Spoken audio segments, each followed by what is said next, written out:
Esta noche, suelta la necesidad de entenderlo todo, suelta la presión de resolverlo todo, suelta el peso de un día que ya terminó. Estás aquí porque tu mente necesita descanso, porque tu alma pide silencio, porque tu corazón quiere una tregua. Y los sabios antiguos, Marco Aurelio, Epicteto, Séneca, sabían exactamente cómo guiarte hacia esa paz que buscas.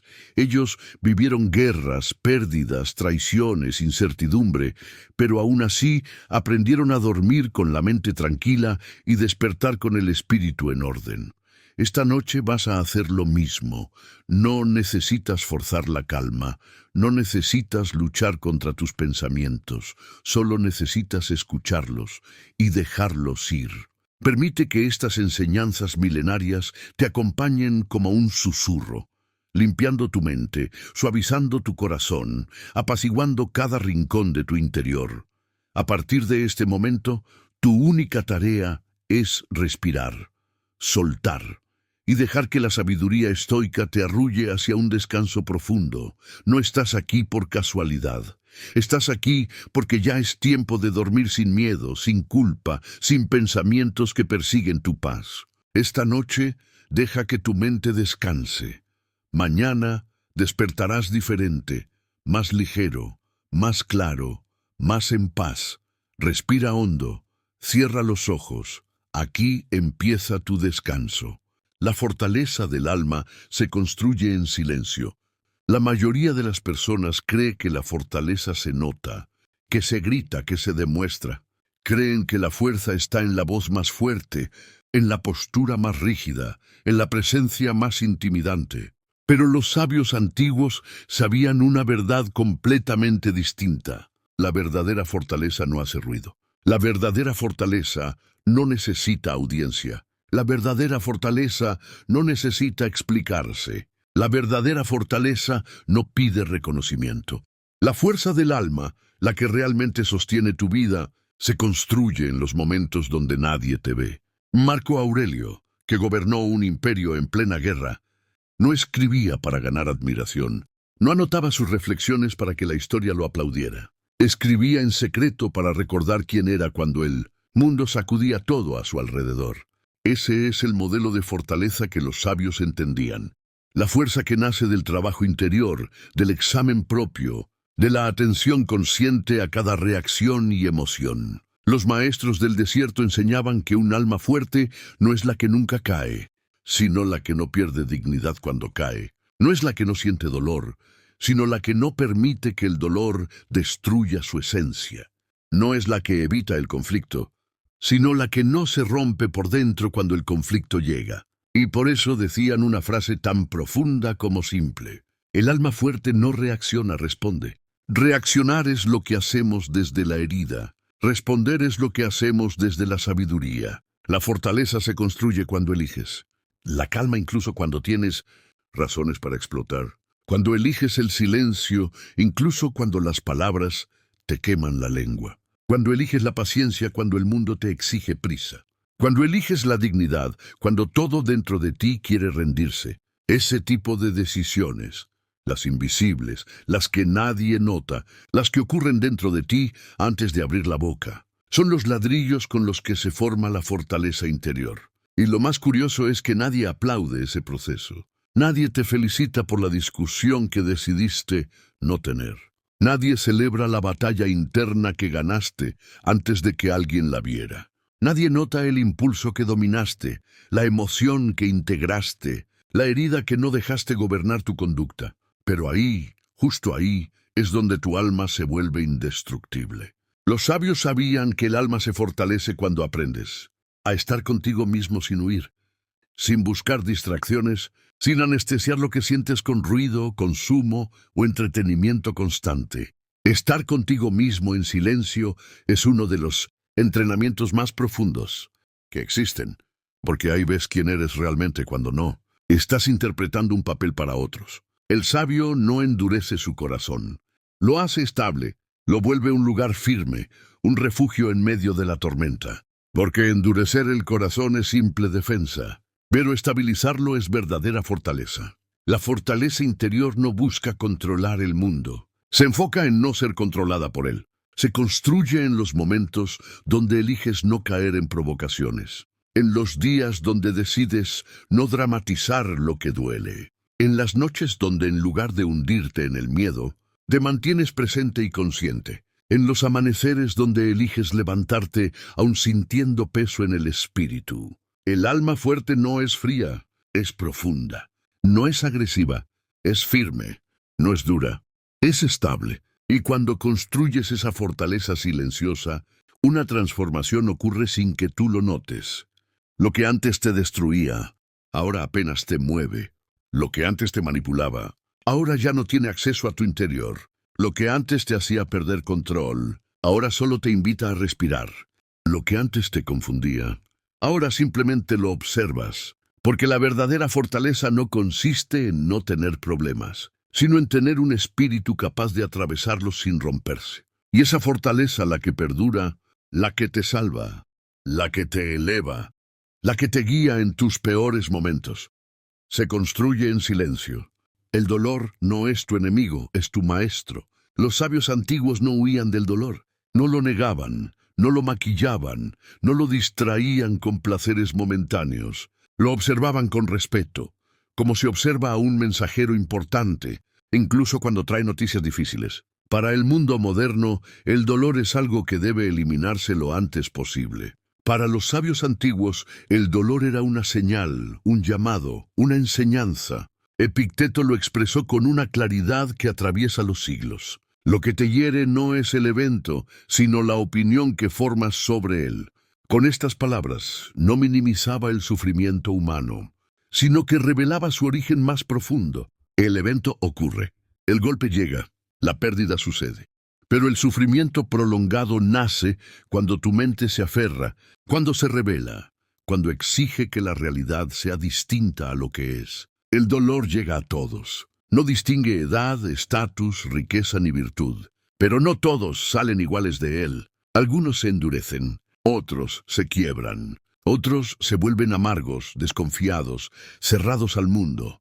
Y unos pocos se vuelven profundos. Los sabios sabían que el dolor tiene la capacidad de revelar verdades que la comodidad jamás muestra. Cuando todo está bien, raramente te preguntas quién eres, qué necesitas cambiar o qué realmente importa. Pero cuando duele, la vida te obliga a mirar hacia adentro. El dolor revela dónde estás apegado, revela qué creías imprescindible, revela qué dependencias habías confundido con amor. Revela qué seguridad externa sostenía tu identidad. Por eso Salomón escribió que más vale el día de la adversidad que el día del banquete, porque en la adversidad el corazón se examina y en la abundancia suele adormecerse. El dolor no viene a castigarte, viene a despertarte, viene a mostrarte dónde has entregado tu poder, viene a señalar qué partes de ti siguen buscando validación externa.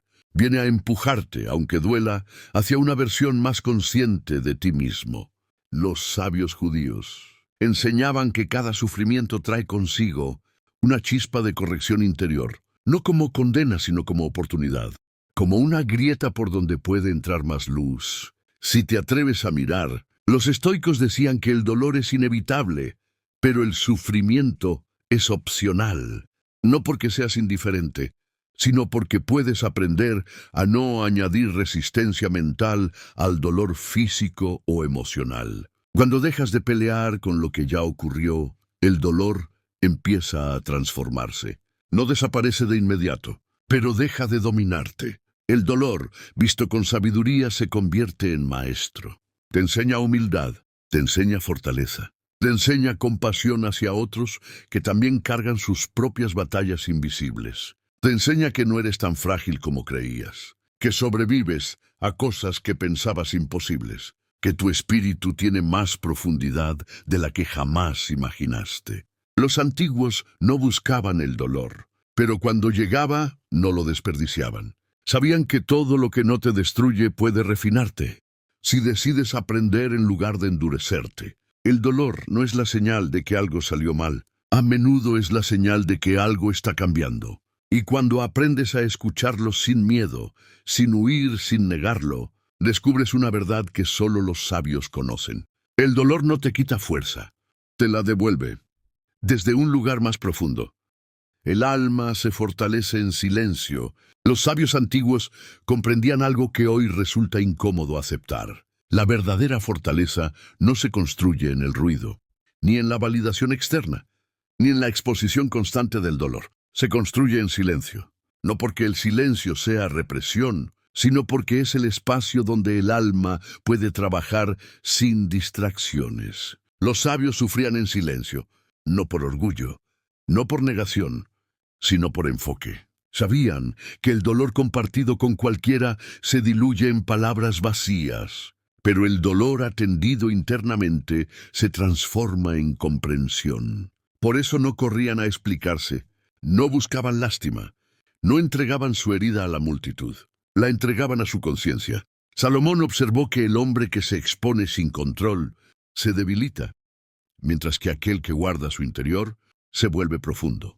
No porque esconda la verdad, sino porque la procesa antes de convertirla en acción. Los maestros del desierto enseñaban que el silencio no es la ausencia de expresión, sino la presencia de trabajo interior. Decían que el alma necesita quietud, del mismo modo que el hierro necesita fuego y tiempo, para convertirse en acero. En el silencio, el dolor deja de ser caos y se convierte en mensaje. En el silencio la mente deja de huir y comienza a comprender.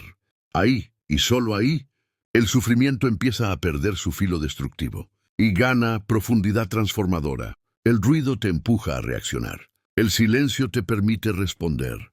Cuando todo duele, cuando la pérdida aprieta, cuando la vida parece injusta, el mundo moderno te grita.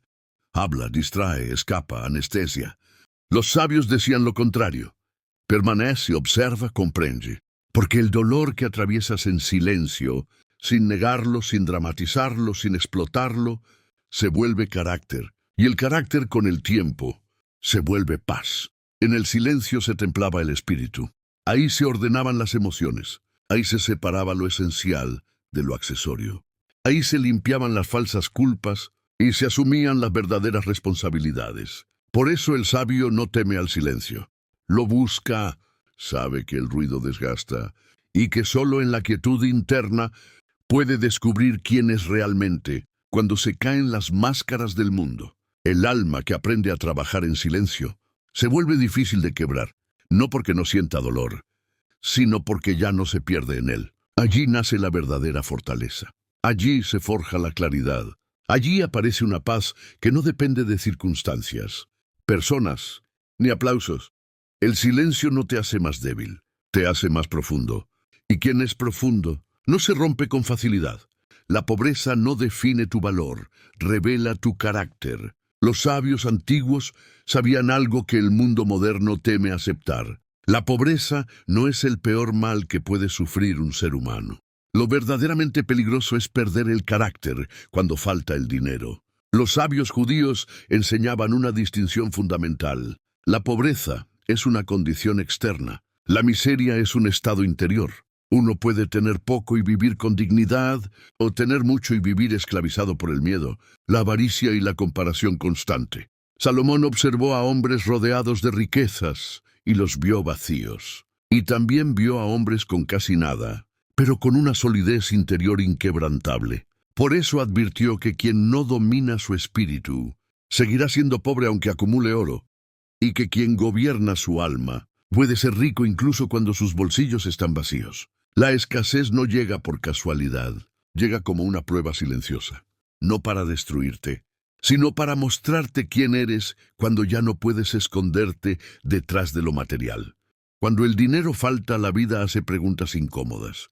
¿Sigues siendo honesto cuando nadie te recompensa? ¿Mantienes tu dignidad cuando podrías venderla por alivio inmediato? ¿Respetas tus valores cuando la desesperación te empuja a traicionarlos? ¿O permites que la carencia te convierta en alguien que no reconoces? Los sabios sabían que el dinero amplifica lo que ya existe dentro de ti. No te hace mejor ni peor, solo te hace más visible. Si hay codicia, la multiplica. Si hay temor, lo intensifica. Si hay orden interior, lo fortalece. Y si hay carácter, lo pone a prueba, pero también lo pule. La pobreza obliga a mirar hacia adentro, te quita distracciones, te desnuda ante tus propias prioridades, te enfrenta a una verdad profunda. Si tu paz dependía del dinero, entonces nunca fue paz. Epicteto, que conoció la esclavitud y la carencia, enseñaba que nadie es pobre si no necesita más de lo que tiene para vivir con virtud. Porque la verdadera pobreza no es no tener, sino no saber vivir sin poseer. Los sabios judíos repetían una enseñanza poderosa: mejor es poco con justicia que mucho con corrupción, no porque glorificaran la escasez, sino porque entendían que la riqueza que destruye tu alma es demasiado cara. La escasez revela si sabes administrar, si sabes esperar, si sabes construir con paciencia, si sabes resistir la tentación de atajos que cobran intereses invisibles. Muchos pierden su centro cuando falta el dinero. Otros, en cambio, descubren en la escasez una fortaleza que jamás habrían conocido en la comodidad. La pobreza no te humilla, te examina. Examina tu disciplina, tu ética, tu capacidad de resistir impulsos, tu habilidad para sembrar hoy sin garantía de cosecha inmediata. Y quienes superan esa prueba, decían los sabios, nunca vuelven a ser frágiles por dentro, porque aprendieron algo que ningún banco enseña, que la riqueza más difícil de perder es la que vive en el carácter. Y cuando el carácter está firme, el dinero puede ir y venir, pero el alma permanece intacta. Nada externo puede quebrar un alma entrenada. Los sabios antiguos nunca se engañaron con promesas de una vida fácil. Sabían que el dolor llegaría, que la escasez visitaría incluso a los justos, que la pérdida tocaría la puerta tarde o temprano. No construyeron su fortaleza esperando evitar el sufrimiento, sino preparándose para atravesarlo sin perderse a sí mismos. Epicteto, que nació esclavo y conoció la humillación en carne propia, enseñaba que lo verdaderamente invencible no es el cuerpo, ni la posición ni la seguridad material. Es la mente que ha aprendido a gobernarse. Decía que pueden arrebatarte todo lo externo: el dinero, el estatus, la salud, incluso la libertad física. Pero hay algo que jamás pueden tocar sin tu permiso: tu manera de responder. Salomón observó esto durante toda su vida. Vio caer reinos, romperse alianzas, traicionarse amistades, y comprendió que el hombre que no entrena, su interior se derrumba con los acontecimientos, mientras que el hombre que gobierna su espíritu permanece en pie incluso cuando todo se pierde. El alma entrenada no niega el dolor, lo reconoce. No se vuelve fría, se vuelve firme. Sabe llorar sin romperse, sabe perder sin vaciarse. Sabe atravesar la noche sin olvidar quién es. Los maestros antiguos decían que la vida prueba a cada ser humano, no para destruirlo, sino para revelar su verdadero nivel de dominio interior. El que vive identificado con lo externo se quiebra cuando lo externo cambia. El que vive anclado en su interior se adapta, se transforma y continúa. Por eso, para los sabios, la verdadera preparación no era acumular bienes, sino fortalecer el alma. No era evitar la adversidad, sino aprender a mantenerse íntegros dentro de ella. Cuando entrenas tu interior, el dolor no te define, te madura. La escasez no te humilla, te ordena. La pérdida no te vacía, te vuelve más profundo. Nada externo puede quebrarte cuando ya no dependes de lo externo para sostenerte. Y llega un momento, silencioso, casi imperceptible, en el que comprendes esta verdad con claridad absoluta. La vida puede golpearte, puede cansarte, puede exigirte más de lo que imaginabas, pero no puede destruirte. Si has aprendido a gobernar tu mundo interior, quien domina su alma puede atravesar cualquier noche sin perder su esencia, sin traicionarse, sin romperse por dentro. Y eso, sabían los antiguos, es la forma más alta de libertad que existe.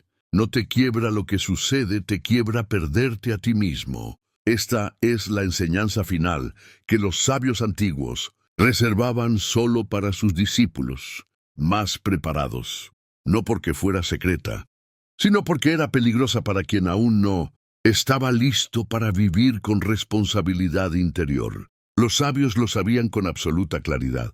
No es el mundo el que destruye al ser humano, es el abandono de su centro. Puedes perder dinero y volver a ganarlo. Puedes perder estatus y reconstruirlo. Puedes perder oportunidades, relaciones, posiciones, reconocimiento. La vida siempre quita algo. Siempre prueba. Siempre mueve el suelo bajo tus pies.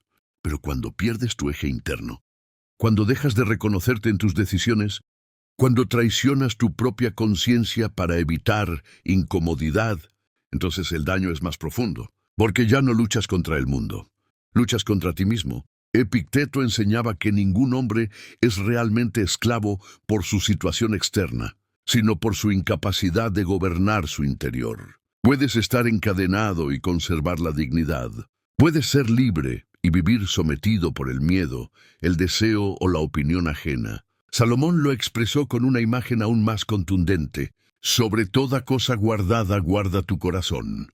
No dijo guarda tus bienes. No dijo protege tu reputación. No dijo defiende tu posición. Dijo guarda tu corazón, porque todo lo demás puede reconstruirse. Pero cuando el corazón se corrompe, se endurece o se extravía, la vida pierde dirección. El ser humano se quiebra cuando empieza a vivir lejos de su verdad. Cuando dice sí donde debía decir no. Cuando sacrifica principios por conveniencia. Cuando elige comodidad sobre integridad. Cuando se acostumbra a traicionarse en pequeñas cosas hasta que ya no sabe quién es. Los sabios entendían que el peligro más grande no es el dolor, la pobreza o la pérdida. El verdadero peligro es convertirse en alguien que no reconoces al mirarte por dentro. Por eso entrenaban el carácter con tanto rigor. Por eso insistían en la autoobservación. Por eso valoraban el silencio, la templanza y la disciplina interior. Sabían que el mundo es cambiante, que hoy tienes, mañana no, que hoy estás arriba, mañana abajo, que ninguna circunstancia permanece. Pero también sabían algo más poderoso. El hombre que permanece fiel a su centro puede atravesar cualquier tormenta sin romperse. La fortaleza del alma no consiste en no caer, consiste en no perderte cuando caes, no endurecerte hasta convertirte en alguien amargo, no ceder hasta convertirte en alguien vacío. No adaptarte tanto que termines traicionando lo esencial. La verdadera fortaleza es permanecer íntegro cuando hacerlo cuesta. Es elegir coherencia cuando nadie observa. Es sostener tus valores cuando sería más fácil abandonarlos. Es vivir de forma que, aun en la pérdida, puedas decir, seguí siendo yo. Los sabios antiguos no buscaban una vida sin problemas. Buscaban una mente que no se desmorone ante ellos. Un alma que no se negocie. Un carácter que no dependa de aplausos ni de circunstancias favorables. Y esa fortaleza no se hereda, no se compra, no se improvisa en una crisis. Se entrena, se protege, se elige cada día. Porque al final, lo único que realmente posees, eres tú mismo. Y perder eso es la única derrota verdadera. La ley del desapego psicológico. Los sabios antiguos comprendían una verdad incómoda pero liberadora. No es la pérdida lo que destruye al ser humano. Es la dependencia silenciosa que construye hacia aquello que puede perder. Mientras el mundo moderno enseña a aferrarse a personas, estatus, dinero, identidades, resultados, los sabios enseñaban a relacionarse sin encadenarse. Epicteto lo decía con precisión quirúrgica. No digas que has perdido algo, di que te ha sido devuelto. No como un consuelo vacío, sino como un recordatorio de que nada externo te pertenece del todo. El desapego psicológico no significa despreciar la vida, ni volverse frío, distante o indiferente. Significa algo mucho más profundo. Amar sin poseer, construir sin depender, disfrutar sin esclavizarse. Salomón observó que cuanto más se apega el corazón, más vulnerable se vuelve el alma. No porque amar, tener o disfrutar sea un error, sino porque convertir lo externo en tu fuente de identidad te vuelve frágil. El sabio puede perder sin desmoronarse, porque no entregó su centro a lo que podía desaparecer. Puede atravesar cambios, traiciones, caídas o escasez, sin perder la dignidad ni la claridad interior. Los maestros judíos enseñaban que el hombre libre es aquel que usa las cosas, pero no permite que las cosas lo usen a él. Porque cuando dependes emocionalmente de lo externo, vives negociando tu paz. El desapego psicológico es entrenamiento mental. Es observar tus apegos antes de que te dominen. es preguntarte honestamente, ¿quién soy yo sin esto? Y descubrir que sigue siendo suficiente. No se trata de renunciar al mundo, sino de no poner tu estabilidad en manos del mundo. Porque todo lo externo es incierto por naturaleza. Las personas cambian, los recursos fluctúan, los roles se transforman. Las circunstancias se mueven sin pedir permiso. El desapego te devuelve soberanía interna, te permite responder con claridad cuando algo se va, en lugar de reaccionar con desesperación. Te enseña a perder sin destruirte y a ganar sin perderte. Los sabios no temían perderse a sí mismos por aferrarse demasiado.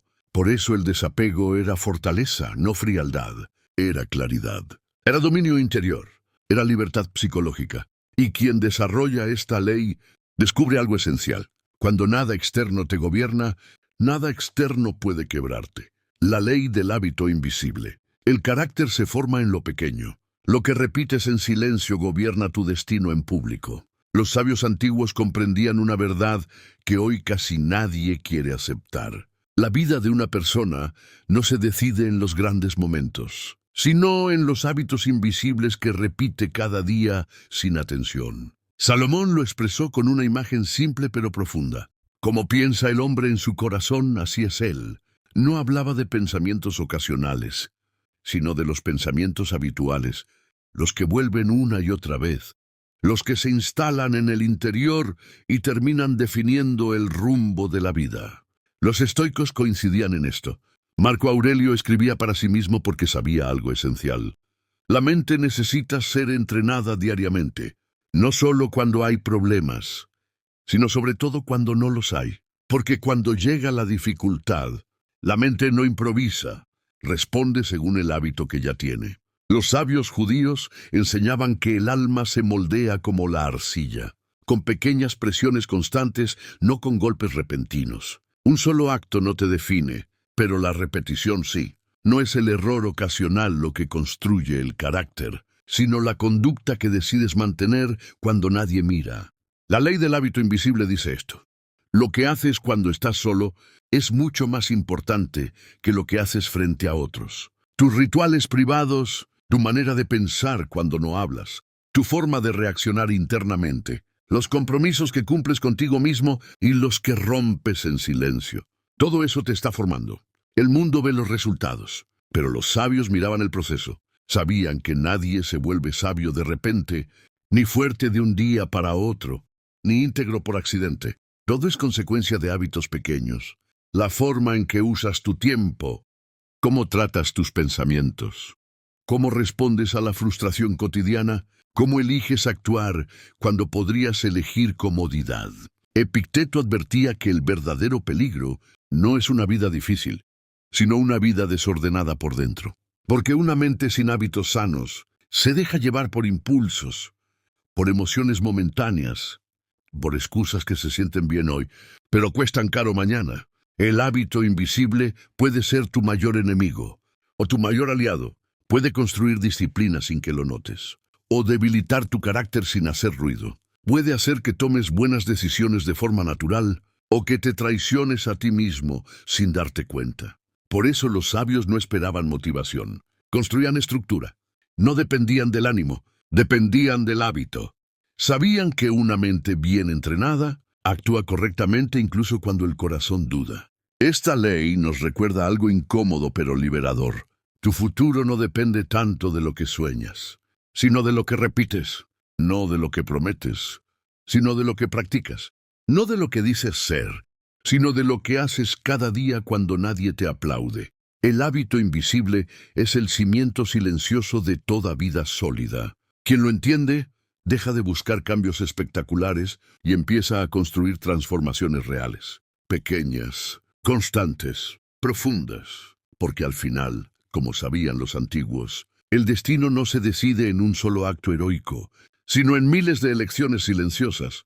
Los sabios antiguos comprendieron algo que hoy casi nadie enseña. Una mente sin propósito no descansa jamás. Cuando no sabes para qué vives, cualquier dolor se siente injusto.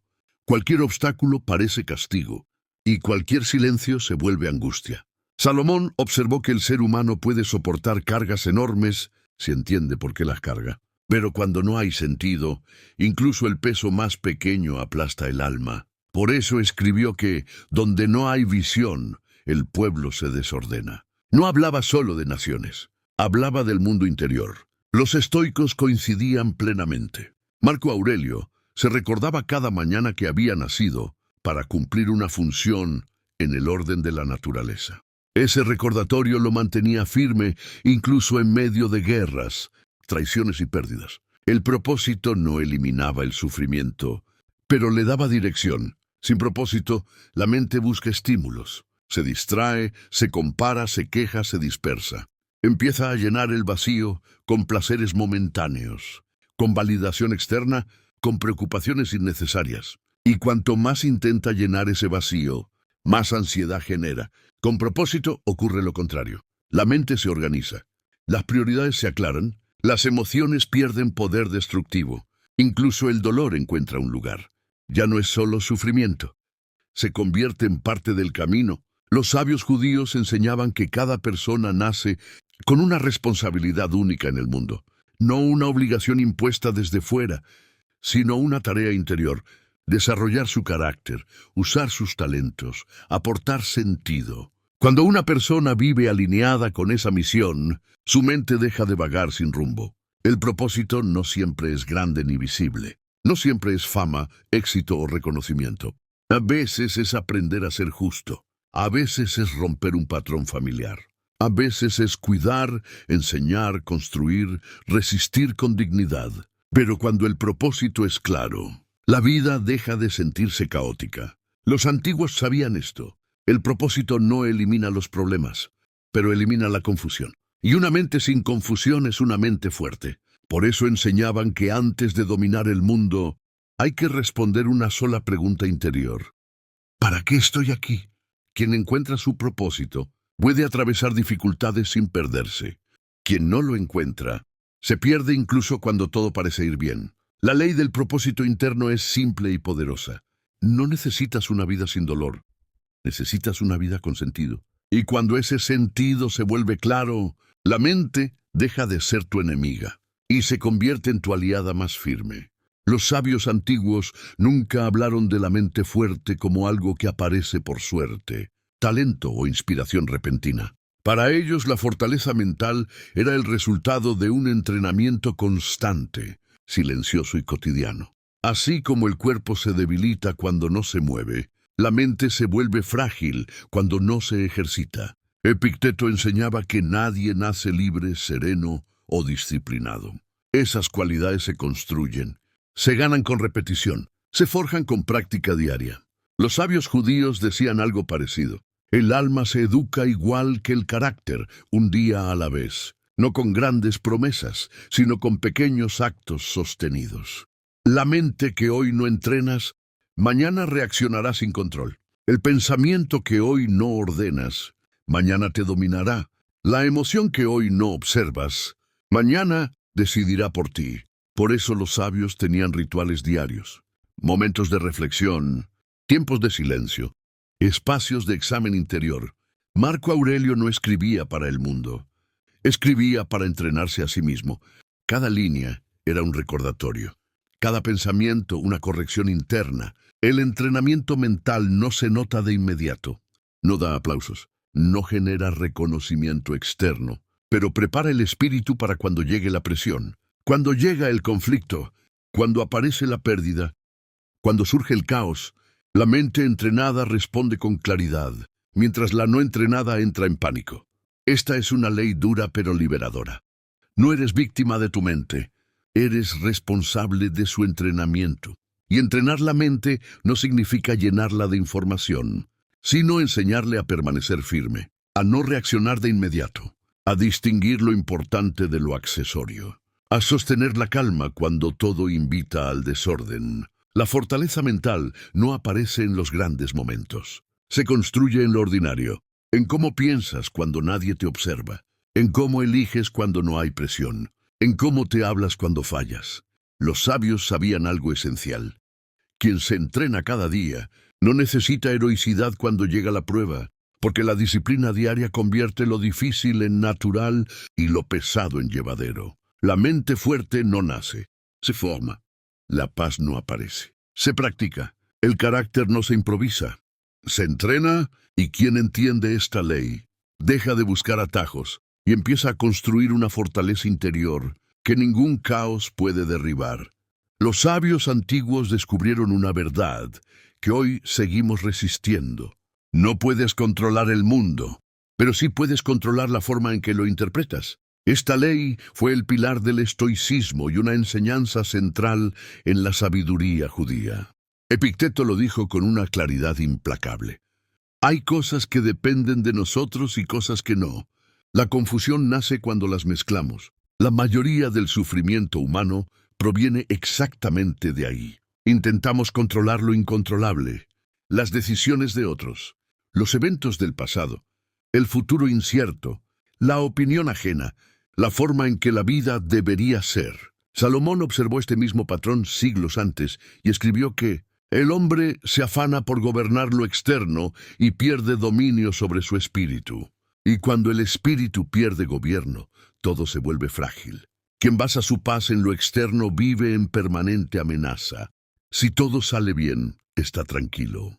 Si algo falla, se derrumba. Su estado mental depende del clima de la vida, no de su fortaleza interior. Los sabios, en cambio, hicieron lo opuesto. Renunciaron al intento inútil de controlar el mundo y concentraron toda su energía en lo único verdaderamente gobernable, es su juicio, su actitud, su respuesta, su carácter. Esta es la diferencia entre libertad y esclavitud interior. El sabio entiende que los hechos son neutros, no son buenos ni malos por sí mismos. Es la interpretación la que los carga de peso emocional. Dos personas pueden vivir el mismo evento. Una lo convierte en tragedia, la otra en lección. Marco Aurelio, emperador rodeado de guerras, traiciones y muerte, escribió: si algo te perturba, no es la cosa en sí, sino tu juicio sobre ella. Y eso puedes cambiarlo ahora. Ese ahora es clave, porque el control interno no es filosofía abstracta, es una práctica diaria. Significa detenerte antes de reaccionar. Significa observar el pensamiento antes de creerlo. Significa preguntarte, ¿esto depende de mí? ¿O solo estoy gastando energía en algo que no puedo cambiar? Cuando aplicas esta ley, algo profundo ocurre. La ansiedad disminuye, la claridad aumenta, las decisiones se vuelven más limpias, las emociones dejan de dominarte.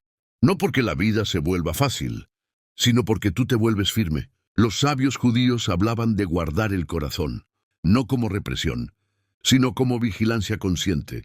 No permitir que cualquier pensamiento, miedo o impulso gobierne tu interior. El mundo siempre será incierto. Las personas siempre serán impredecibles. El futuro siempre tendrá sombras. Pero un espíritu entrenado no necesita controlar todo eso para vivir en paz. La verdadera libertad no es hacer lo que quieres. Es no ser esclavo de lo que ocurre fuera de ti. Quien gobierna su interior puede atravesar el caos sin perderse. Quien no puede tener todo y aún así sentirse vacío. Esta es la ley del control interno, la base de toda fortaleza psicológica, la puerta hacia una mente soberana. Y los sabios lo sabían. Cuando ganas dominio sobre ti mismo, ya no necesitas dominar nada más. Los sabios antiguos comprendieron algo que hoy parece casi olvidado. No todo debe decirse y no todo debe responderse. En un mundo donde cada opinión exige reacción inmediata, el silencio se volvió sospechoso. Pero para los sabios, el silencio no era debilidad, era estrategia. Salomón escribió que aun el necio cuando calla pasa por sabio. No porque el silencio oculte la ignorancia, sino porque protege la claridad. Hablar sin necesidad dispersa la mente. Responder a todo desgasta el espíritu. Explicarse ante quien no desea entender es regalar energía vital a un vacío. Los estoicos enseñaban que cada palabra debe pasar por un filtro interior. ¿Es necesaria? ¿Es justa? ¿Es oportuna? Si no supera esas pruebas, el silencio es preferible. Epicteto advertía que no eres responsable de cada provocación que llega a tus oídos. Aceptar la invitación al conflicto es una elección, y muchas veces la respuesta más poderosa es no entrar en la batalla. Los sabios del desierto decían que el alma pierde fuerza cada vez que discute por ego. No toda confrontación corrige. No toda verdad necesita ser pronunciada. Hay verdades que maduran mejor en silencio que gritadas en plazas llenas. El silencio estratégico no es huida, es autogobierno. Es elegir cuándo hablar y cuándo guardar tu voz para lo verdaderamente importante. Es comprender que quien responde a todo termina dominado por todo. En las relaciones, el silencio evita palabras que no pueden retirarse. En las decisiones, el silencio da espacio a la claridad. En los conflictos, el silencio revela quién controla su mente y quién es esclavo del impulso. Marco Aurelio, rodeado de intrigas, traiciones y guerras, escribió muchas de sus reflexiones para sí mismo, no para convencer a otros. Sabía que la sabiduría no siempre busca audiencia. A veces solo necesita sostener al que la practica. El silencio estratégico también enseña algo incómodo. No todos merecen acceso a tu mundo interior. No todos comprenden tus procesos. No todos cuidan lo que escuchan. Por eso, los sabios protegían su palabra como se protege un tesoro. Hablaban poco, observaban mucho. Respondían solo cuando el silencio ya había cumplido su función. Porque entendían esta verdad profunda. Cada palabra es energía, y la energía mal usada se pierde. Quien aprende a guardar silencio cuando el ego quiere gritar, gana poder mental, gana respeto, gana paz. El silencio estratégico no te debilita, te afila. Y en un mundo lleno de ruido, la mente que sabe callar se vuelve peligrosa y libre. La mente se fortalece cuando deja de quejarse. Para los sabios antiguos, quejarse no era una simple expresión emocional. Era una forma silenciosa de debilidad interior. No porque el dolor no existiera, no porque las dificultades no fueran reales, sino porque la queja prolongada convierte el problema en identidad. Marco Aurelio lo dejó escrito con una claridad incómoda. Si puedes soportarlo, entonces soporta. Y deja de quejarte. No lo decía desde la dureza, sino desde la comprensión profunda de la mente humana. Sabía que cada queja repetida entrena al cerebro para sentirse impotente. Sabía que el sufrimiento real no siempre está en lo que ocurre, sino en la historia que contamos una y otra vez sobre lo que ocurre. Los sabios judíos enseñaban algo similar desde otra perspectiva. La queja constante nubla el juicio, desgasta el espíritu y debilita el carácter. No porque Dios ignore al que sufre, sino porque el lamento perpetuo reemplaza a la acción consciente. Ellos no negaban el dolor, lo observaban, lo aceptaban, pero se negaban a vivir atrapados en él. Quejarse puede aliviar por un instante, pero debilita a largo plazo. Convierte el desafío en peso, la adversidad en excusa y la responsabilidad en algo externo. Quien se queja espera que algo fuera cambie. Quien asume empieza a cambiar por dentro. Los sabios lo sabían. Cada vez que eliges la queja, entregas poder. Cada vez que eliges la responsabilidad, lo recuperas. La queja le dice a la mente, no puedo. La aceptación consciente le dice, esto es lo que hay. Ahora, ¿qué hago? Ahí ocurre el giro psicológico profundo.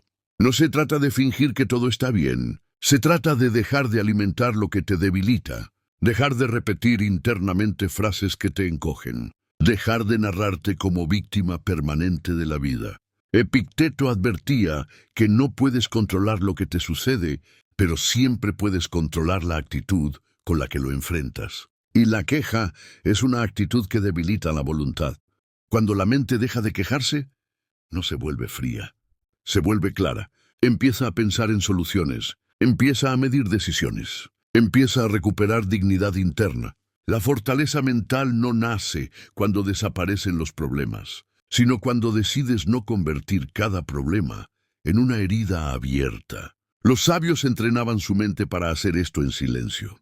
No explicaban su dolor a todos, no lo dramatizaban, no lo exhibían como identidad, lo trabajaban dentro, y por eso desarrollaban una calma que parecía inquebrantable, no porque no sintieran, sino porque no se permitían ser gobernados por el lamento.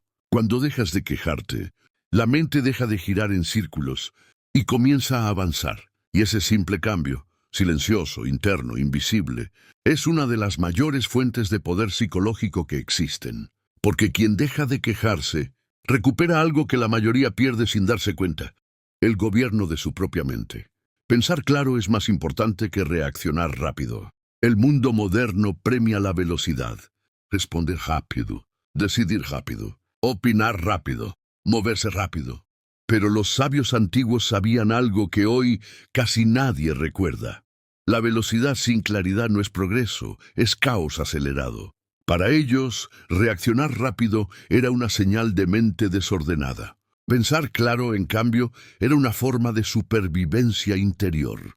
Salomón no tomaba decisiones en medio de la emoción. Observaba, escuchaba, esperaba. Sabía que la primera reacción casi nunca es sabia, porque nace del miedo, del orgullo o del impulso. Y el impulso, decían los sabios, es un consejero pobre. Marco Aurelio, rodeado de guerras, traiciones y presiones constantes, nunca escribió para reaccionar, escribía para aclararse. Sus meditaciones no eran textos filosóficos para otros, eran espacios de pausa para no dejar que la prisa gobernara su carácter. Los estoicos entendían que una decisión rápida puede aliviar una emoción, pero una decisión clara protege una vida entera. Reaccionar rápido puede darte una sensación momentánea de control. Pensar claro te da dirección real. Los sabios judíos enseñaban que la palabra apresurada pertenece al necio, la palabra medida al sabio, no porque el silencio sea debilidad, sino porque el silencio permite ver lo que la emoción oculta. La reacción rápida nace del deseo de terminar el conflicto. La claridad nace del deseo de no repetirlo. Y aquí está la verdad que pocos aceptan. Muchos de los problemas que repites en tu vida no vienen de malas intenciones, sino de decisiones tomadas sin claridad. Una respuesta impulsiva rompe relaciones. Una pausa consciente las protege. Una decisión rápida puede calmar la ansiedad del momento, pero una decisión clara evita arrepentimientos futuros. Los sabios observaban este patrón en todos los aspectos de la vida: en discusiones, en negocios, en liderazgo, en justicia, en relaciones personales. Sabían que la mente agitada quiere cerrar rápido. La mente clara quiere entender bien. Pensar claro no significa pensar lento. Significa no permitir que el ruido interno decida por ti. Significa preguntarte, incluso en medio de la tensión: ¿estoy reaccionando para defenderme o respondiendo desde lo que realmente quiero construir?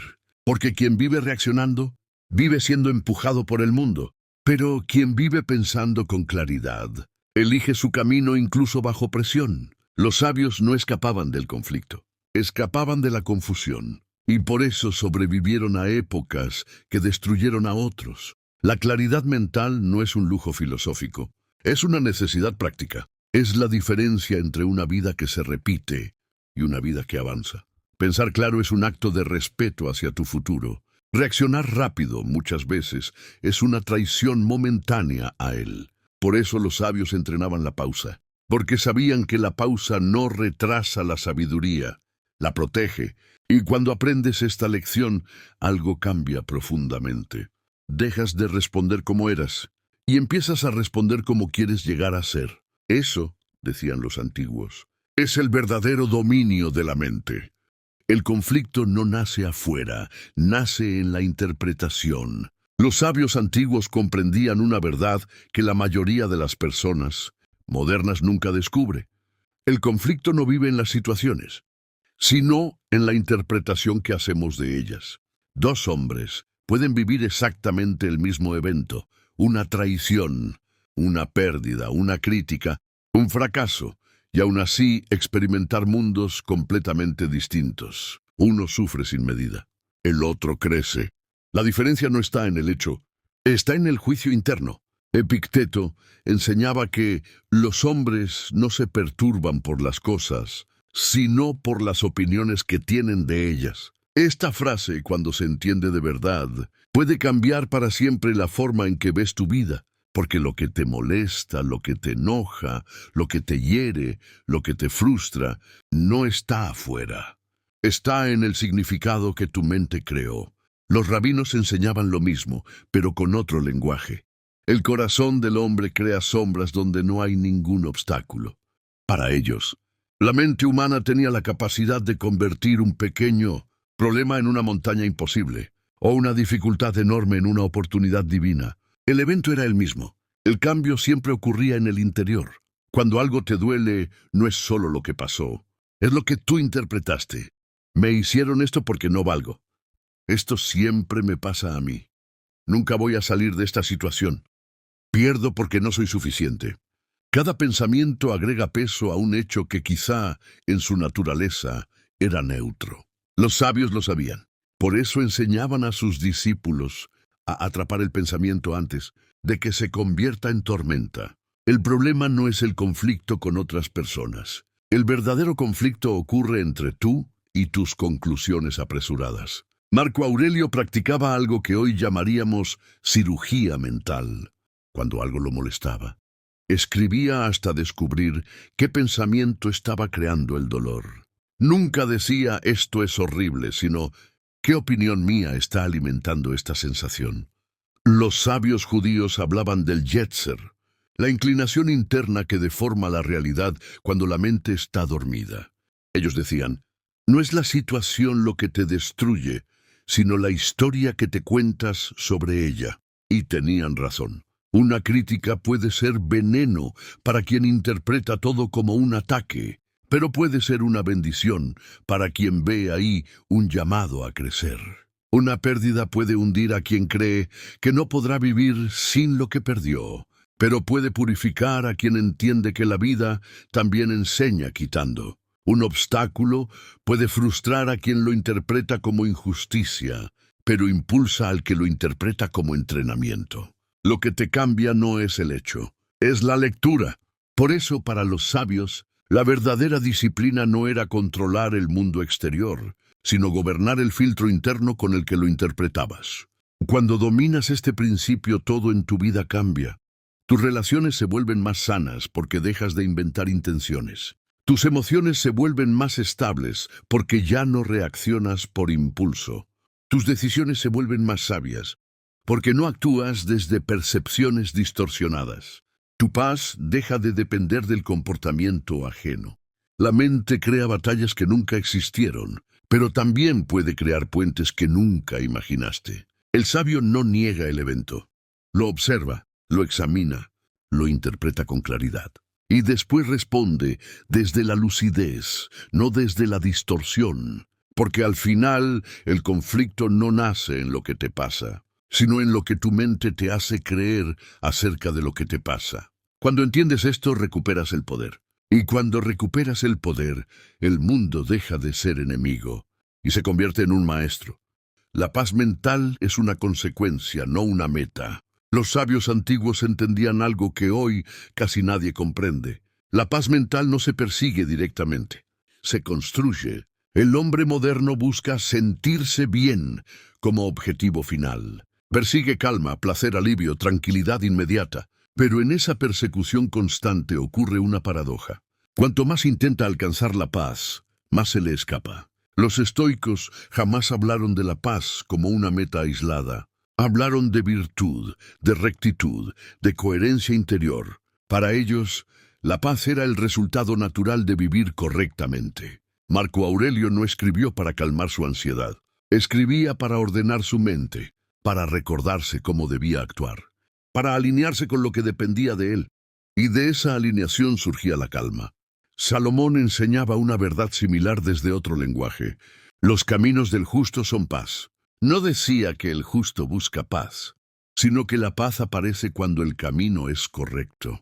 Los sabios judíos afirmaban que el alma se inquieta cuando vive en contradicción consigo misma. Cuando piensas una cosa, deseas otra y haces una tercera. Esa incoherencia es la raíz del conflicto interior. Por eso, la paz no se logra eliminando problemas. Se logra eliminando la guerra interna. Cuando actúas según tus principios, aunque la situación sea difícil, hay una tranquilidad profunda que no depende de que todo salga bien. Cuando tomas decisiones que respetan tu conciencia, aunque generen incomodidad momentánea, la mente descansa. Cuando dices la verdad, aunque cueste, la mente se libera del peso de sostener mentiras. Cuando eliges lo correcto en lugar de lo fácil, la paz aparece sola, sin ser invitada. Los sabios sabían que una mente con dirección no necesita calmarse desesperadamente, porque sabe hacia dónde va. En cambio, una mente sin rumbo, aunque esté rodeada de comodidades, vive inquieta. Por eso, los antiguos no preguntaban, ¿cómo me sentiré con esta decisión? Preguntaban, ¿es correcta? ¿Es justa? ¿Es coherente con quien quiero ser? Y esa pregunta cambiaba todo. La paz mental no es un estado emocional permanente. Es una consecuencia psicológica y espiritual de vivir alineado con tus valores. Cuando corriges tus hábitos, la mente se calma. Cuando ordenas tu vida, el ruido interior disminuye. Cuando aceptas lo que no controlas y te haces responsable de lo que sí, la ansiedad pierde fuerza. La paz no se consigue huyendo del dolor, se consigue dándole sentido. No aparece cuando todo es cómodo, aparece cuando tú eres coherente. Por eso, los sabios no persiguieron la paz directamente. Persiguieron claridad, disciplina, verdad, carácter. Y la paz los acompañó como una sombra silenciosa. Cuando tu mente tiene dirección, cuando tu vida tiene estructura, cuando tus decisiones respetan tu centro, la calma deja de ser una obsesión y se convierte en un estado natural. La paz mental no es una meta que alcanzas, es el efecto secundario de una vida bien gobernada. Y cuando comprendes esto, dejas de correr detrás de la calma y comienzas a vivir de una forma que la invita a quedarse. La mente no es tu enemiga, pero tampoco es tu aliada automática. Los sabios antiguos advertían algo que hoy casi nadie enseña. La mente es una de las herramientas más poderosas que existen, pero también una de las más peligrosas cuando no está entrenada. No la veían como un enemigo que debía ser combatido, pero tampoco como una guía confiable a la que debías obedecer sin cuestionar. La mente, decían, es como un caballo fuerte. Si lo educas, te lleva lejos. Si lo dejas libre, te arrastra. Epicteto lo explicaba con brutal claridad. Para él, una mente sin disciplina no es libre, es esclava. Esclava de impulsos momentáneos, de miedos exagerados, de deseos que nunca se sacian, de pensamientos que aparecen sin permiso y se creen dueños de la verdad. La mente no entrenada reacciona antes de comprender. Imagina escenarios que no existen. Convierte pequeños problemas en catástrofes. Te empuja a decir palabras que después lamentas. Te hace confundir comodidad con felicidad y urgencia con importancia. La sabiduría judía enseñaba lo mismo desde otro ángulo, con una advertencia sutil pero profunda. El pensamiento no vigilado lleva al corazón al error. Esto no significaba desconfiar de la mente, sino aprender a vigilarla, observarla, discernir entre lo que surge como intuición verdadera y lo que nace del miedo, el ego o la inseguridad. Los sabios no intentaban apagar la mente. Eso habría sido imposible y absurdo. Tampoco intentaban llenarla de pensamientos positivos a la fuerza. Su práctica era más profunda. Aprender a no obedecer automáticamente todo lo que la mente produce. Entendían que no todo pensamiento merece acción, que no toda emoción requiere respuesta inmediata, que no toda idea es una orden. Por eso cultivaban la distancia interior, un espacio interno entre el pensamiento y la respuesta. Ahí nace la libertad. Un pensamiento puede decirte, esto es insoportable. El sabio observa y responde, es incómodo pero manejable. La mente puede decir, esto es una amenaza. El sabio se pregunta, ¿o solo es algo desconocido? La mente puede decir, debes reaccionar ahora. El sabio responde, puedo esperar. Ese pequeño intervalo, esa pausa consciente, es lo que separa al hombre dominado del hombre dueño de sí mismo. Los estoicos llamaban a esto hegemonicón, el centro rector de la mente. Los sabios judíos lo llamaban corazón vigilante, nombres distintos para la misma verdad. Hay una parte de ti que puede observar la mente sin dejarse arrastrar por ella. Cuando aprendes esto, algo cambia radicalmente. Dejas de vivir desde la reacción, dejas de creer cada historia que tu mente te cuenta. Empiezas a elegir con mayor claridad. La ansiedad pierde fuerza. El miedo pierde autoridad. El impulso deja de gobernar. La mente sigue produciendo pensamientos, siempre lo hará, pero tú dejas de ser su rehén. Y eso es lo que los sabios antiguos realmente buscaban. No una mente silenciosa, sino una mente obediente a la sabiduría y no al caos. Porque cuando comprendes esto, descubres una verdad liberadora. La mente no es tu enemiga, pero solo se vuelve tu aliada cuando aprendes a gobernarla. La humildad aclara. Los sabios antiguos entendían algo que nuestra época, obsesionada con tener razón, ha olvidado. El ego es la niebla que nubla la mente. No es un enemigo visible, no grita, no amenaza. El ego susurra. Se esconde en pequeñas reacciones, en la necesidad de defenderte, en el impulso de demostrar, en la resistencia a aceptar cuando te equivocas. Y cada vez que le das espacio, tu claridad se reduce. Para Salomón, uno de los mentes más profundas de la antigüedad, el orgullo era señal de ceguera interior. Él escribió que antes de la caída está la soberbia, no como advertencia moral, sino como una radiografía psicológica. El ego te hace tropezar porque te convence de que ves más de lo que realmente ves. Te hace creer que ya lo sabes todo, que no necesitas escuchar, que no tienes nada que aprender. El ego transforma errores corregibles en catástrofes inevitables. Los estoicos, siglos después, hablaban de lo mismo desde otra perspectiva.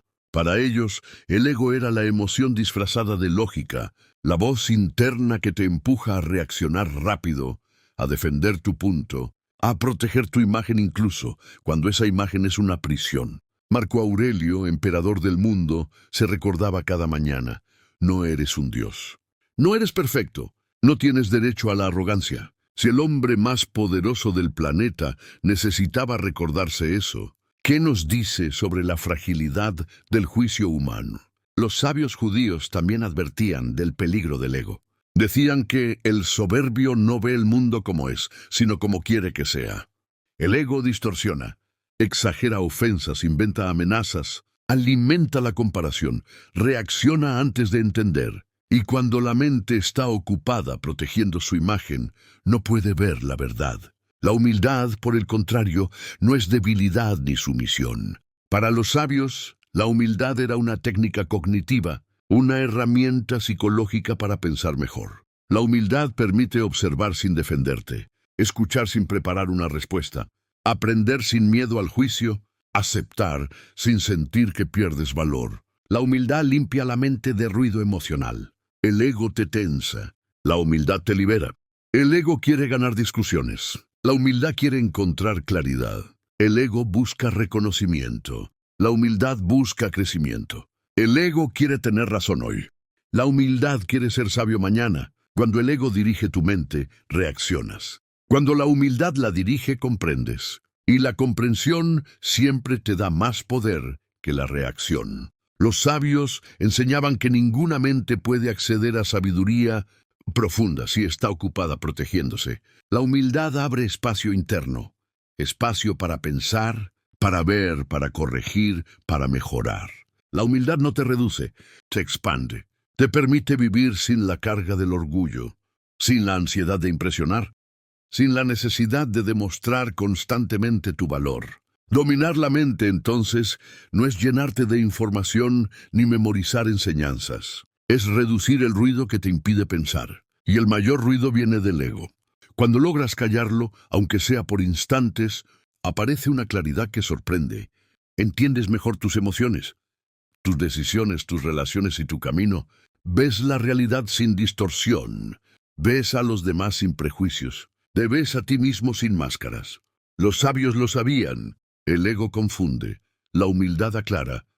El dolor no llega para destruirte, sino para revelarte. Los sabios antiguos comprendían algo que al ser humano moderno le cuesta aceptar.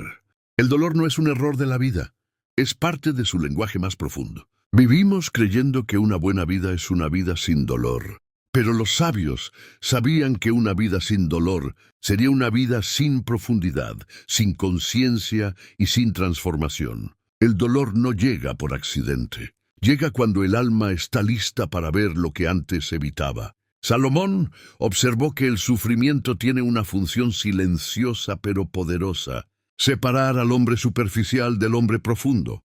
No porque el dolor sea bueno en sí mismo, sino porque arranca las máscaras, rompe las ilusiones y deja al descubierto lo que es real. Mientras todo va bien, el alma duerme, se acomoda, se distrae, se apoya en lo externo. Pero cuando algo duele de verdad, cuando algo se pierde, se rompe o se derrumba, la conciencia despierta. Los estoicos enseñaban que el dolor no define quién eres, pero tu reacción ante él sí lo hace. Dos personas pueden vivir la misma pérdida, la misma traición, la misma caída. Una se vuelve amarga, resentida, endurecida. La otra se vuelve más lúcida, más sobria, más fuerte por dentro.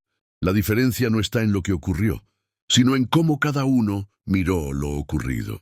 El dolor revela verdades que la comodidad esconde. Muestra a qué estabas apegado sin darte cuenta. Revela en qué apoyabas tu identidad. Expone falsas seguridades. Y al mismo tiempo despierta fuerzas internas que jamás habrían salido a la luz sin esa sacudida. Hay partes de ti que solo nacen cuando algo muere. Hay claridad que solo aparece cuando cae la niebla. Hay madurez que solo llega cuando la inocencia se quiebra. Por eso los sabios no huían del dolor ni lo negaban. Tampoco lo glorificaban. Lo atravesaban con dignidad. Entendían que no todo dolor debe ser evitado. Algunos deben ser vividos con presencia, con silencio, con atención. Porque hay lecciones que solo llegan cuando todo lo innecesario se ha caído. Cuando ya no puedes sostenerte en lo externo y te ves obligado a encontrarte contigo mismo. El sabio no se pregunta, ¿por qué me pasó esto? Esa pregunta nace del ego herido, de la resistencia, del miedo. El sabio se pregunta algo más profundo. ¿Qué versión de mí están haciendo a través de esto? Y cuando haces esa pregunta con honestidad, el dolor deja de ser un enemigo y se convierte en un maestro severo, pero justo. El dolor no llega para destruirte, llega para despojarte de lo falso, para enseñarte quién eres cuando ya no hay disfraces, para revelar la fortaleza que no sabías que poseías. Y cuando atraviesas el dolor sin traicionarte, sin endurecer el corazón, sin perder la dignidad, algo cambia para siempre. Ya no temes tanto a la vida, porque sabes que incluso en sus golpes pueden hacer sabiduría. Y ese conocimiento es una forma profunda de libertad. La pobreza exterior no es tan peligrosa como la pobreza del alma. Los sabios antiguos distinguían con absoluta claridad entre dos tipos de pobreza. Una se nota, la otra se esconde. La pobreza material puede incomodar, limitar, retrasar caminos, pero la pobreza del alma es silenciosa, y por eso es más peligrosa. Salomón, que conoció la abundancia como pocos, advirtió algo que hoy sigue siendo ignorado. Hay hombres rodeados de riqueza que viven internamente vacíos, inseguros, ansiosos y sin dirección. Y hay otros con recursos modestos que conservan una riqueza invisible: templanza, dignidad, coherencia, paz interior y claridad moral. Los sabios judíos enseñaban que el dinero es solo una herramienta, mientras que el alma es la casa donde se vive. Puedes llenar una casa de oro, muebles y lujos, pero si está vacía por dentro, sigue siendo inhabitable. La verdadera pobreza no comienza cuando falta dinero. Comienza cuando una persona pierde el respeto por sí misma, cuando justifica cualquier acción por necesidad, cuando abandona la disciplina, cuando sacrifica su carácter por comodidad inmediata, cuando cambia principios por alivio momentáneo. Esa pobreza no se ve en los números, pero se manifiesta en decisiones torcidas, en relaciones dañinas, en hábitos autodestructivos, en una vida sin horizonte. Los estoicos coincidían en que la riqueza externa nunca debía gobernar la riqueza interna. Epicteto, que vivió con poco, enseñaba que la verdadera esclavitud no es carecer de bienes, sino depender emocionalmente de ellos para sentirse completo. Quien necesita dinero para sentirse valioso, ya es pobre, incluso antes de perderlo. El sabio aprende a vivir con poco sin degradarse. No se vuelve amargo, no se vuelve resentido, no se vuelve cínico, no se vende. Y cuando la vida le concede más, no se corrompe, no pierde su centro, no se vuelve arrogante, no confunde abundancia con superioridad, porque comprende algo esencial. La abundancia sin carácter termina siendo una forma más sofisticada de esclavitud. Muchas personas temen la escasez económica, pero no temen perder su disciplina. Temen no tener suficiente dinero, pero no temen vivir sin orden interior. Temen fracasar externamente, pero no temen vaciarse por dentro. Los sabios invertían las prioridades. Cuidaban primero el alma, porque sabían que un alma entrenada puede atravesar la escasez sin romperse, mientras que un alma frágil se rompe incluso en la abundancia. No temas perder cosas. Las cosas van y vienen. Teme perder tu centro, tu capacidad de decir no, tu visión a largo plazo, tu disciplina diaria, tu integridad cuando nadie mira. Eso sí empobrece de verdad. La verdadera riqueza no es no necesitar nada, sino no dejar que nada te degrade. Y quien aprende esta lección puede atravesar la escasez sin humillarse y la abundancia sin perderse. Eso, decían los sabios, es la riqueza que ni el tiempo, ni la crisis, ni la vida misma pueden quitarte. La fortaleza no es dureza, es dominio interior. Los sabios antiguos comprendían una distinción que hoy se ha perdido. Ser fuerte no es lo mismo que ser duro. La dureza es una coraza. La fortaleza es una raíz. Marco Aurelio, emperador rodeado de guerras, traiciones y enfermedad, escribió una frase que encierra una verdad incómoda. Puedes soportar mucho más de lo que crees. No lo dijo para glorificar el sufrimiento, sino para recordarte que la mente humana es capaz de resistir sin quebrarse. Cuando aprende a gobernarse, la fortaleza del alma no se muestra en los momentos de triunfo, ni cuando hay aplausos, apoyo o reconocimiento. Se revela en silencio, cuando nadie ve tu lucha, cuando no hay manos que te sostengan, cuando haces lo correcto sin garantías de recompensa. Los sabios sabían que la verdadera fortaleza no grita, no necesita demostrar nada, no humilla, no se endurece por orgullo.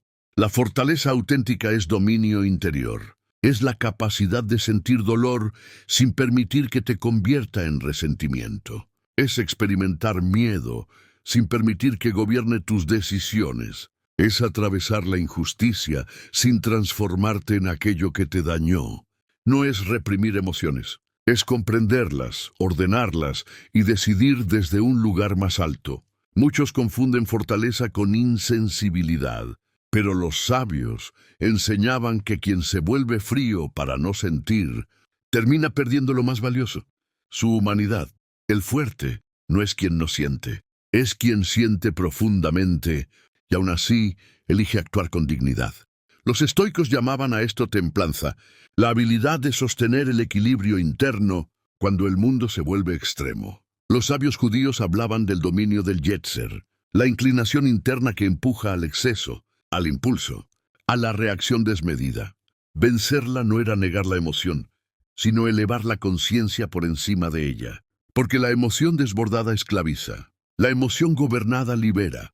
La verdadera fortaleza aparece cuando eliges no vengarte, cuando decides no responder con la misma violencia, cuando soportas una pérdida sin perder tu identidad, cuando continúas caminando sin permitir que el dolor defina quién eres. Ser fuerte es no permitir que el sufrimiento te robe el alma. Es aceptar que hay pruebas que no se escogen, pero sí se atraviesan con honor. Los sabios decían que todo ser humano será herido alguna vez. La diferencia está en lo que hace con esa herida. Algunos la convierten en odio, otros en amargura. Los sabios la convierten en profundidad.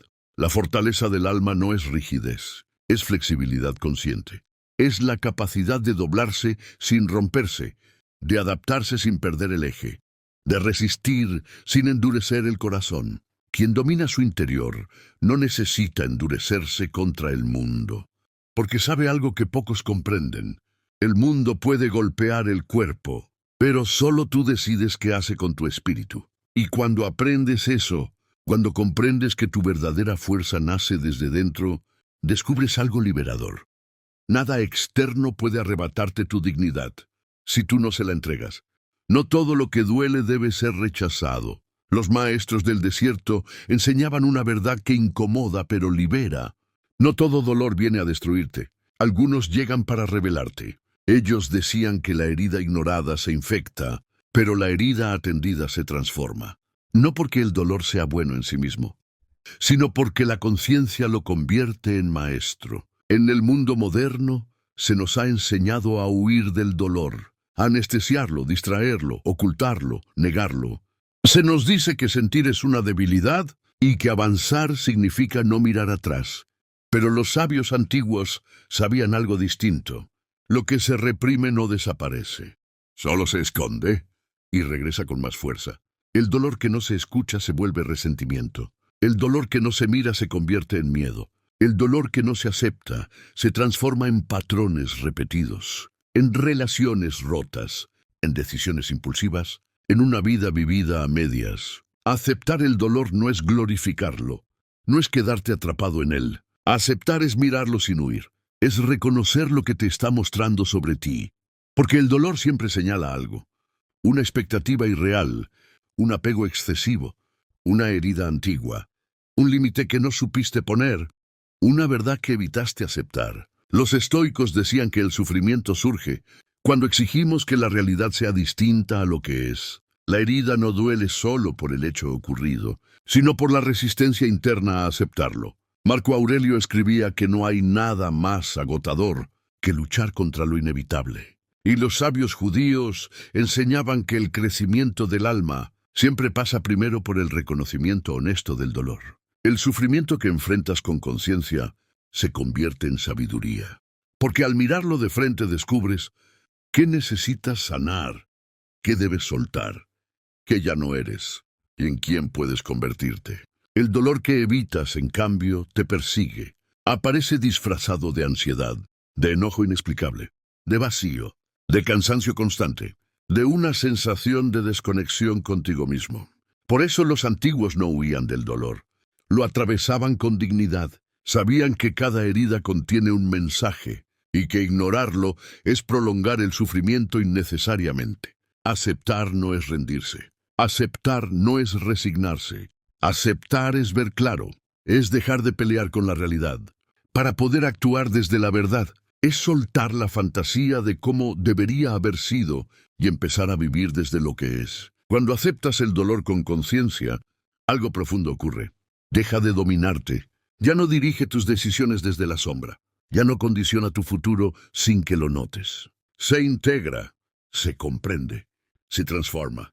Los sabios antiguos decían que el alma madura en la oscuridad, no porque la oscuridad sea deseable, sino porque en ella aprendes a ver sin distracciones. No todo lo que duele debe ser rechazado. Algunas heridas son puertas, algunos dolores son umbrales, y algunas crisis no vienen a romperte, vienen a despertarte. Cuando aprendes a mirar el dolor sin huir, descubres que no eras frágil, solo estabas creciendo, y ese entendimiento, silencioso, profundo, inquebrantable, es una de las formas más altas de fortaleza del alma. Tu mente copia el entorno sin pedir permiso. Los sabios antiguos entendían algo que hoy la psicología moderna apenas comienza a confirmar.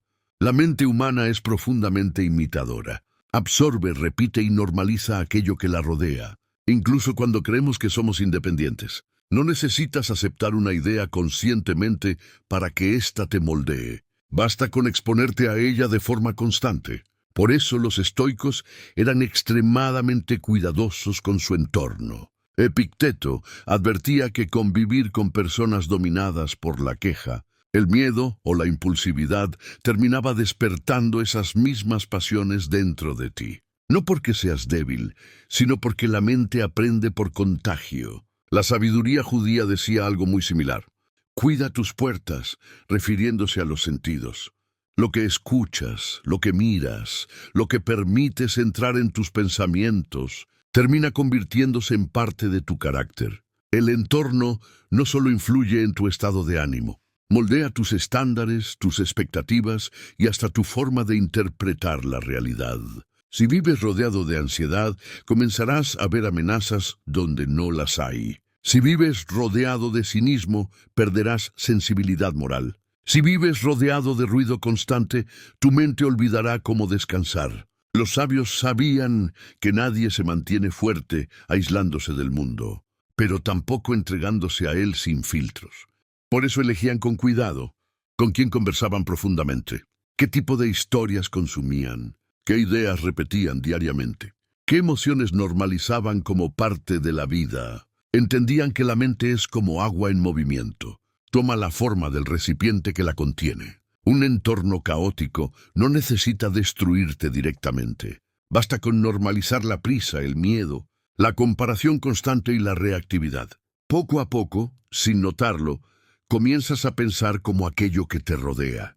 Por eso los antiguos sabios buscaban espacios de orden interno y externo, momentos de silencio, lugares simples, conversaciones elevadas, ideas que fortalecieran en lugar de desgastar. No era escapismo, era estrategia mental. Ellos sabían que no todo entorno merece acceso a tu atención, porque donde colocas tu atención colocas tu mente, y donde colocas tu mente construyes tu destino. Cuidar tu entorno no es arrogancia, no es superioridad, es responsabilidad interior. El sabio no confía su paz mental al azar, la protege conscientemente, porque cuando eliges bien lo que te rodea, la mente deja de ser una carga que resistes y empieza a convertirse en una aliada que te sostiene. La mente necesita estructura, no motivación. Los sabios antiguos comprendían algo que hoy suele ignorarse. La mente humana no se gobierna con entusiasmo, sino con orden. La motivación es volátil. Hoy está, mañana desaparece. Depende del estado de ánimo, de las circunstancias, del cansancio, del reconocimiento externo. Por eso los sabios nunca confiaron su vida interior a la motivación. Confiaron en la estructura. Los estoicos lo veían con claridad. Marco Aurelio no escribía cuando se sentía inspirado. Escribía todos los días. No esperaba tener ganas de reflexionar. Creaba el hábito para que la reflexión ocurriera incluso cuando no había deseo. Sabía que una mente sin estructura se vuelve reactiva, dispersa, frágil. La sabiduría judía enseñaba lo mismo desde otro lenguaje. La vida espiritual no se sostenía con emociones intensas, sino con disciplina diaria. Horarios, prácticas, reglas internas, límites claros. No porque la vida deba ser rígida, sino porque el caos mental nace cuando todo queda a merced del impulso.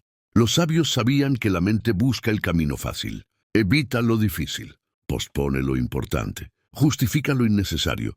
Y si no hay estructura, la mente se convierte en una fuerza que te arrastra en lugar de servirte. Una mente estructurada no necesita motivación constante. Sabe qué hacer incluso cuando no hay energía. Sabe cómo actuar incluso cuando hay confusión. Sabe qué evitar incluso cuando el deseo empuja en la dirección contraria. Por eso los sabios construían órdenes internos simples, pero firmes. Momentos para el silencio. Momentos para el trabajo profundo. Momentos para la reflexión. Momentos para el descanso real. No improvisaban su día. Lo diseñaban porque sabían que quien no estructura, su mente termina estructurado por el ruido del mundo, por la urgencia ajena, por la distracción constante, por la emoción del momento. La motivación puede empujarte a empezar, pero solo la estructura te permite continuar. Una mente con estructura no depende de sentirse bien para actuar bien. Actúa correctamente y con el tiempo el bienestar aparece como consecuencia, no al revés. Los sabios antiguos nunca preguntaban, ¿tengo ganas de hacerlo?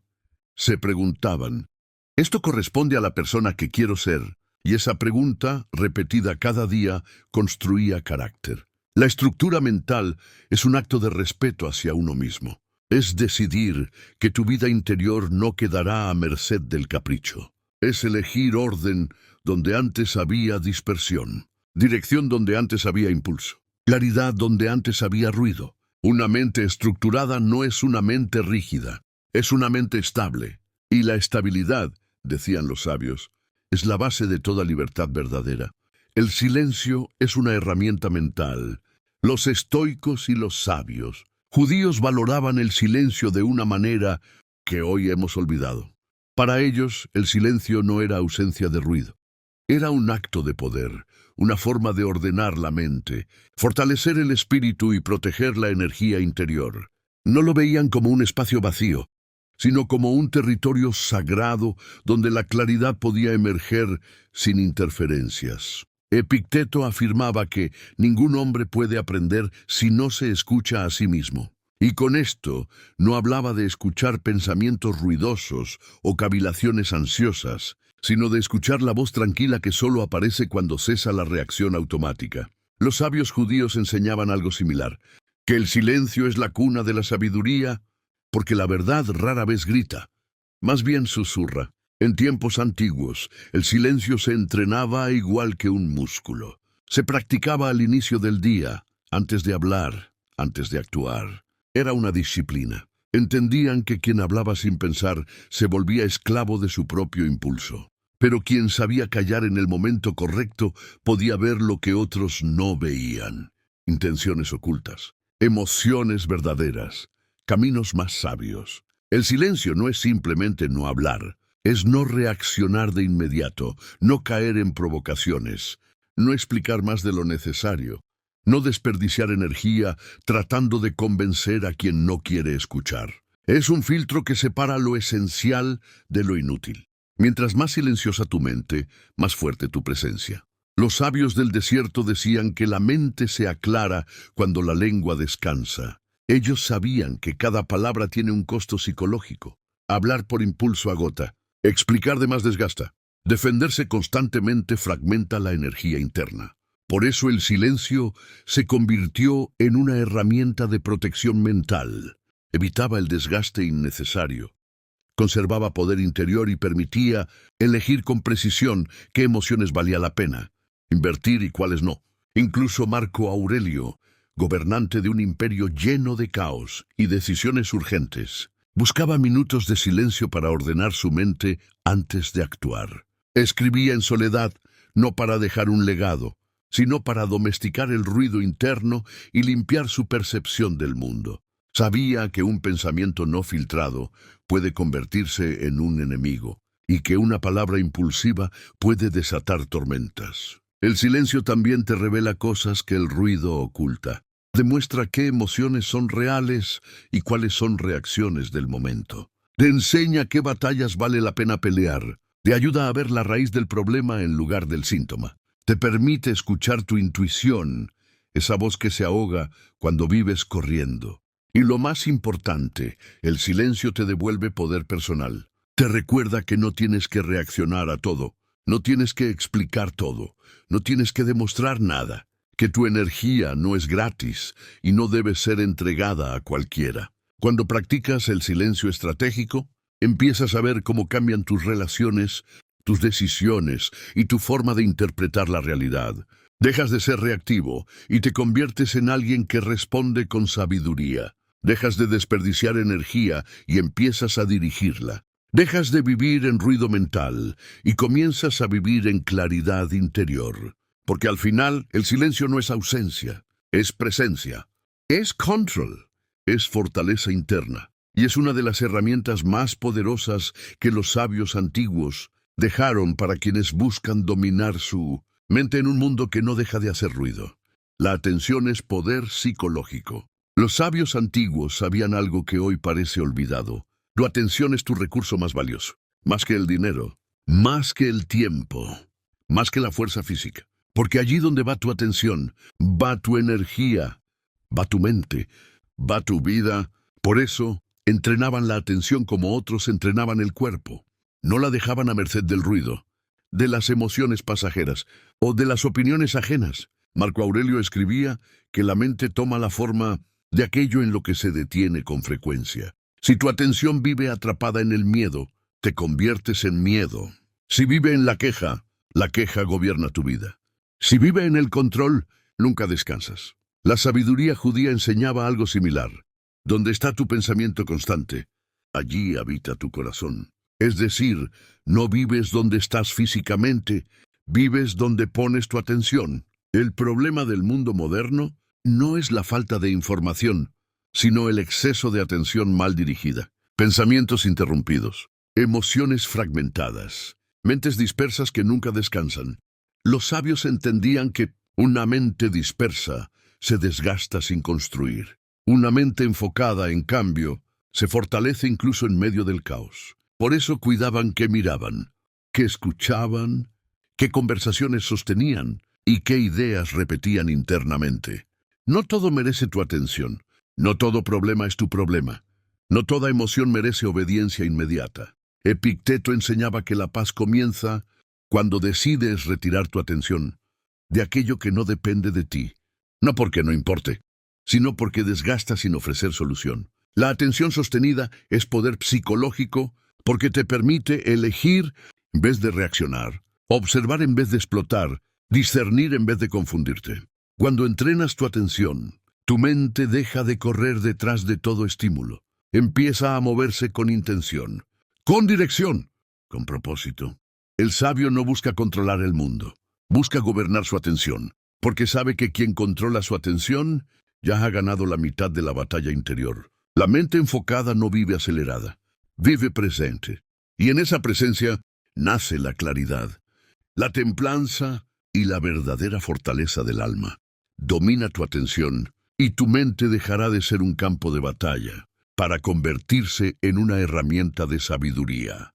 Respira, siente cómo tu mente se suaviza, cómo tu cuerpo se rinde al descanso, cómo el silencio empieza a trabajar por ti. Has escuchado enseñanzas que han atravesado siglos, palabras que guiaron a reyes, filósofos y guerreros a encontrar calma incluso en los momentos más difíciles.